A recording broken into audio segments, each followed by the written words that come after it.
everyone, and welcome back to another She Budgets YouTube video. For those of you who don't know who I am, my name is Sarah and I love all things budgeting, planning and personal finance. So in today's video, I'm going to be showing you how to use the pay budget sheets in your budget planner. So let's get started.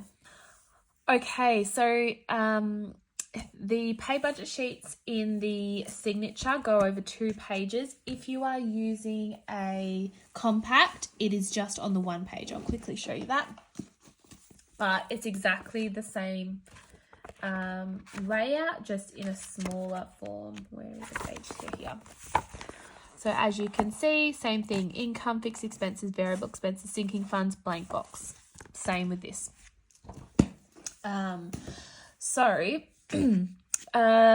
The budget planner uses a zero-based budget approach. So what that means is all your money coming in from your income has a job to do. So every single dollar is going to be, you're going to give it a job to do. So it might be paying a bill. It might be going towards your groceries and petrol and eating out. It might be going towards your savings and debt, and then anything else.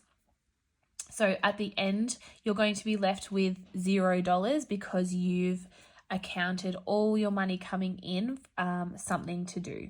So that will make more sense as I go through this. But that's what a zero-based budget is. I have lots of posts on my Instagram and Facebook if you want to look more into zero-based budgeting. There's also a lot on the internet and that if you wanted to look into it more. But I have found it has worked so well for us. We're able to pay off so much debt, save so much money towards certain things. So it really has helped us, this type of way of budgeting. Okay, so the first thing you'll do is, you'll go and put in the pay period this is going to cover. So usually I don't do this until I get paid on a Friday, but I'm just showing you how to fill this out. So I'm doing it in advance. But usually, I'd wait till I know exactly how much we're getting for the week and then I create this. So pay one budget. So if you watched my last video, you would have seen I just did the budget calendar. And down here you can see that pay one is the blue.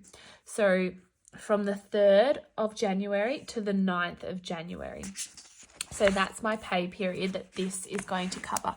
So I'm going to go put in the 3rd to the 9th of Jan. If you get paid fortnightly, you might be the 3rd to the 16th of Jan. Or monthly, you might just have if you get paid on the first Monday, you go the 1st to the 31st of Jan. We get paid weekly, so we do ours weekly.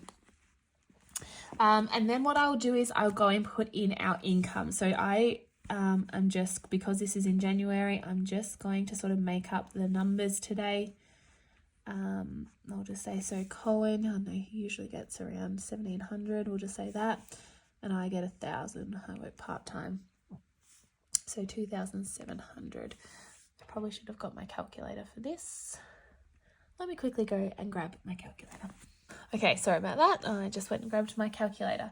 Okay, so then when I've done the income, that I know what we're getting, I will then go and look back at my calendar at my fixed expenses and see, so these are all the ones in blue, my fixed expenses that are coming out for this pay period.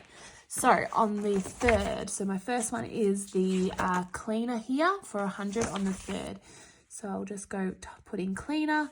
The date is the 3rd, $100. Next one is, if we see over here, we've got mortgage, utilities and gym on the 5th.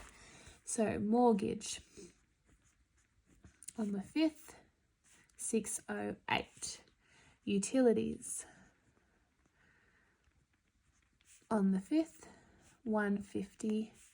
Collins Gym on the 5th, 19. Looking back, I've got my gym membership on the 7th.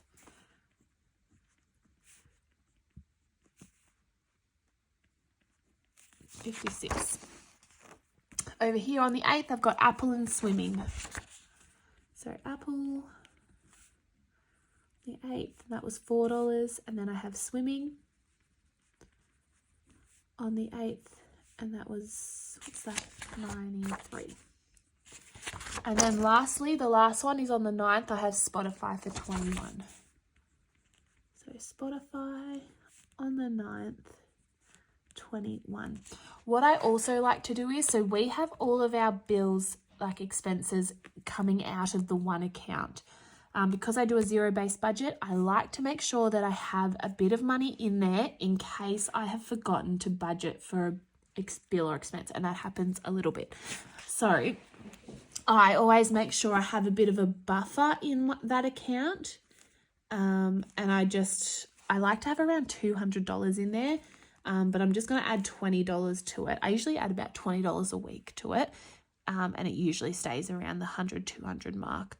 So I'm just going to add $20 into that buffer to leave in that account in case I have forgotten to budget for a bill, or even in case a bill is more expensive than what I had planned. Like my house insurance went up the other day. It went up $20, and luckily I had put some money in the buffer. So I always like to put money in there. So we'll go and quickly add those up. So we had $1,071 that totaled for our fixed total, so $1,071. So then what you will do next, you will see it says income minus fixed. So this is your fixed total equals the remainder. So how much money you have remaining for your other categories. So our total income was $2,700. So I will go 2,700 minus 1,071 equals $1,629. So that is how much I have remaining, $1,629. And that's how much. So we'll go on to our variable expenses. So fixed expenses are the ones that the amount stayed the same. So I always know that my mortgage is always $608, my gym's always $19.56. So they're the ones that they really never change. Sometimes they might, but they usually stay the same. And that's what the actual column is for. If you do have one that comes in a bit higher or a bit lower, you can put it in there. So you know for next time you might have to bump that up or whatnot. Same with income.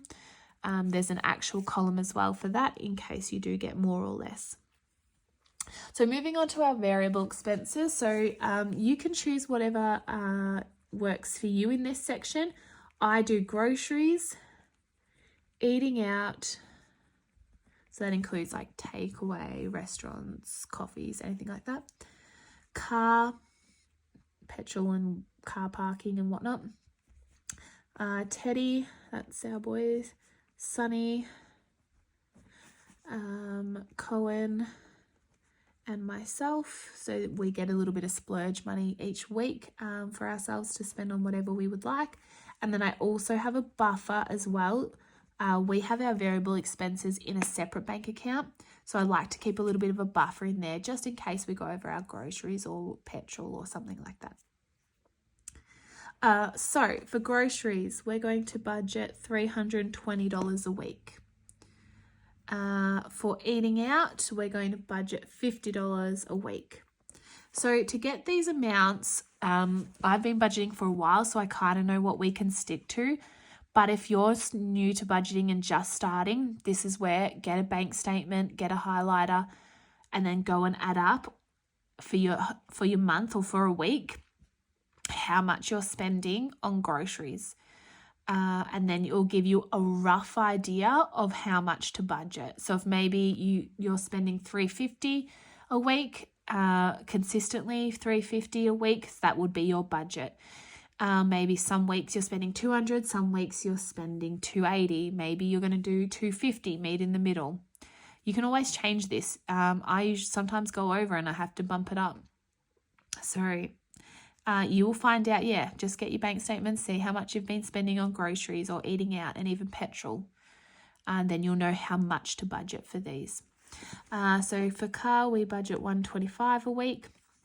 Teddy gets $20 a week. Sunny gets $20 a week. This goes towards clothes, haircuts, toys, all the sort of stuff they need. It sort of builds up over time. Sometimes we'll go a whole month without spending it. Other times we'll spend it. Colin gets $100 a week. I get $100 a week.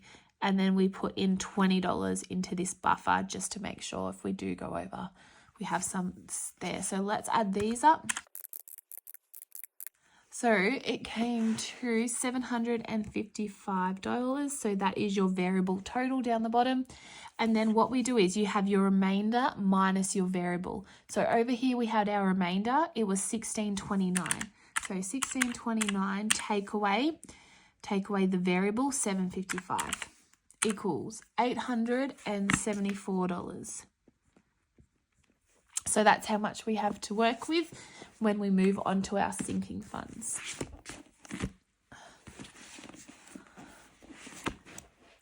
Oh, sorry, the sun keeps creeping in. There we go.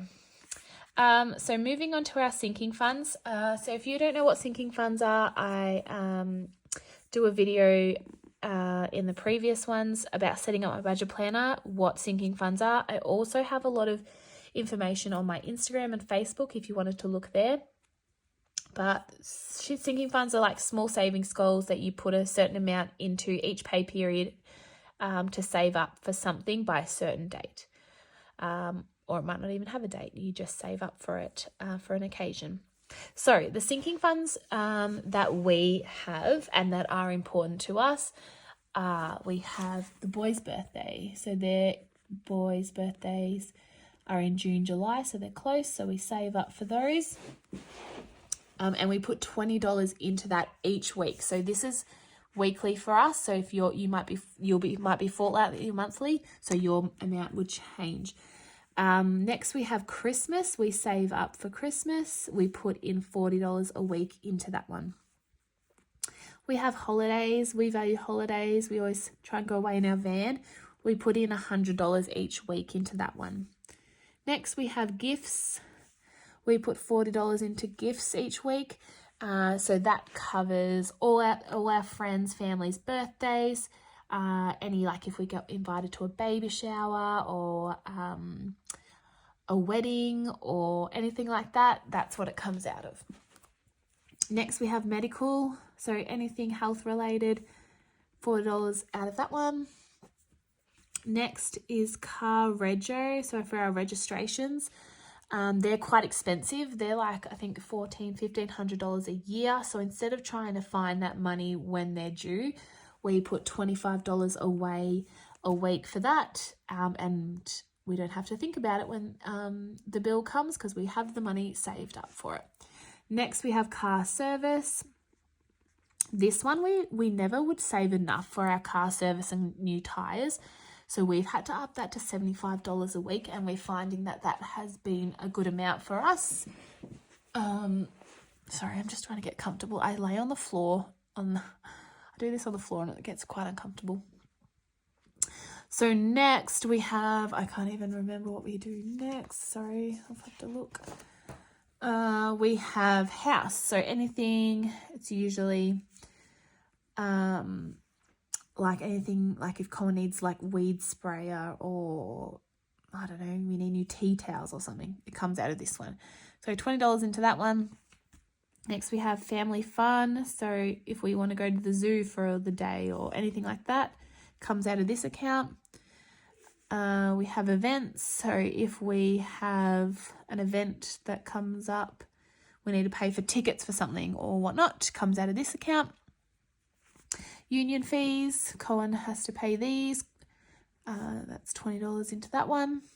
Clothing, this is just for, usually our clothes comes out of our splurge money or our challenge savings money that we save up, but this is just for like jocks, socks, things like that. And the last one we like to do is giving, and we try and put like a bit into that one. I'd like to up that eventually. So I'll go and total those up. All right, $420. So sinking fund total, $420. And so we go remainder minus sinking fund. So the remainder over here was at $874. So we have 874 take away 420 equals $454. And so that might be, you might not need to use this box. Your sinking funds might be the last step, but for me, I like to use this box as our goals. And our main goal for 2024 will be to continue putting into our emergency fund. So the remainder is $400. Oh, and I like to do a challenge too, but for this video, let's just do this. Emergency fund, $454. So the total, $454. You have the remainder minus, I like to call it goals, so 454 is zero. So that's why it's called a zero-based budget, because you have zero amount of money left at the end of your pay period because you have covered everything. You've covered your goals that you're working on. You've covered your sinking funds, which are your small savings goals.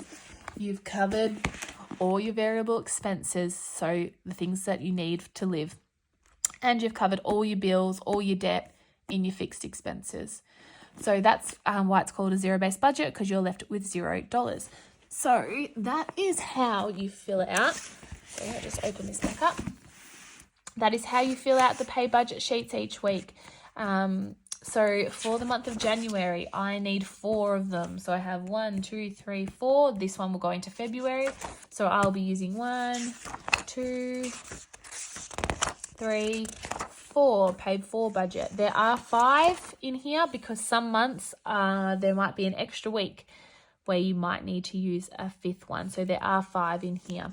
So I would do that 5 times a week because we get paid weekly. And I'd write down here any notes, any notes about bills or expenses or anything like that. It's good to write your thoughts down here. So that is how you fill out your pay budget sheets for each week. So like I said, you have 5 each month. You won't need to use them all, especially if you get paid monthly. You might only need to use 1 if you get paid monthly. You might need to rip out the others if you don't want them in your book, or you could just use them as drafts and do a bit of a draft. So that's how you use this page. If you have any questions or comments, please leave them below. Feel free to email me if you have any other questions that you would like answered. But thank you so much for watching, and I'll see you in the next one. Bye.